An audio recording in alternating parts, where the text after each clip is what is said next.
गरुड झेप प्रतिष्ठानचे पुणा जिल्हाध्यक्ष आणि आंबेगाव तालुक्यातील मंचर येथील सामाजिक कार्यकर्ते श्री गणेश खानदेशे यांना सामाजिक क्षेत्रातील उल्लेखनीय कार्याबद्दल शिवछत्रपती महाराष्ट्र गौरव पुरस्कार प्रदान करण्यात आला.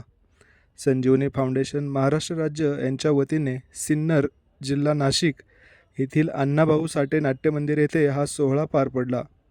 हा पुरस्कार माजी मंत्री नामदार बच्चू कडू, शेतकरी नेते रविकांत तुपकर, पद्मश्री सन्मानित लोककलावंत रघुवीर खेडकर, राज्य महिला आयोगाच्या सदस्या उत्कर्षा रूपवते, जिल्हा परिषद सदस्य उदय सांगळे तसेच संजीवनी फाउंडेशनचे चेअरमन डॉक्टर ज्ञानेश्वर सानप यांच्या हस्ते प्रदान करण्यात आला. गणेश खानदेशे यांनी गेल्या 25 वर्षापासून गरुड झेप प्रतिष्ठानच्या माध्यमातून आंबेगाव तालुक्यातील सुमारे 150 जिल्हा परिषद शाळांमध्ये विविध आरोग्य शिबिरे आयोजित केली आहेत. या शिबिरांमध्ये विद्यार्थ्यांना सुवर्णप्राश, आयुर्वेदिक डोस, हिमोग्लोबिन, रक्तगट, दंत तसेच मुखरोग, नेत्र तपासणी तसेच उच्च रक्तदाब व मधुमेह तपासणी करून औषधांचे वाटप करण्यात आले.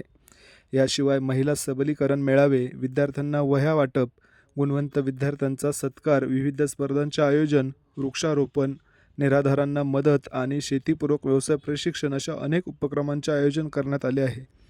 या पुरस्काराबद्दल पुणे जिल्ह्यातील विविध मान्यवरांनी त्यांचे अभिनंदन केले आहे. कार्यक्रमाला मंचर नगरपंचायतचे नगरसेवक तथा सार्वजनिक बांधकाम समितीचे सभापती धनेशभाऊ मोडे, महानगर बँक संगमनेरचे व्यवस्थापक विकास खानदेशे, गरुड झेप प्रतिष्ठानचे संचालक ॲडव्होकेट कुणाल बानखेले, जितेंद्र पोकरकर, कालिदास गांजाळे, ॲडव्होकेट संजय पाटील, अनिकेत निगोट, सुभाष मोडे, संकेत मोडे यांच्यासह महाराष्ट्रातील विविध भागांतून मान्यवर उपस्थित होते. बातमी आहे मंचर पुणे येथून. पाहत रहा स्टार मराठी डेली न्यूज. संपादक सचिन वाळ, कार्यकारी संपादक नंदू बोराडे. धन्यवाद.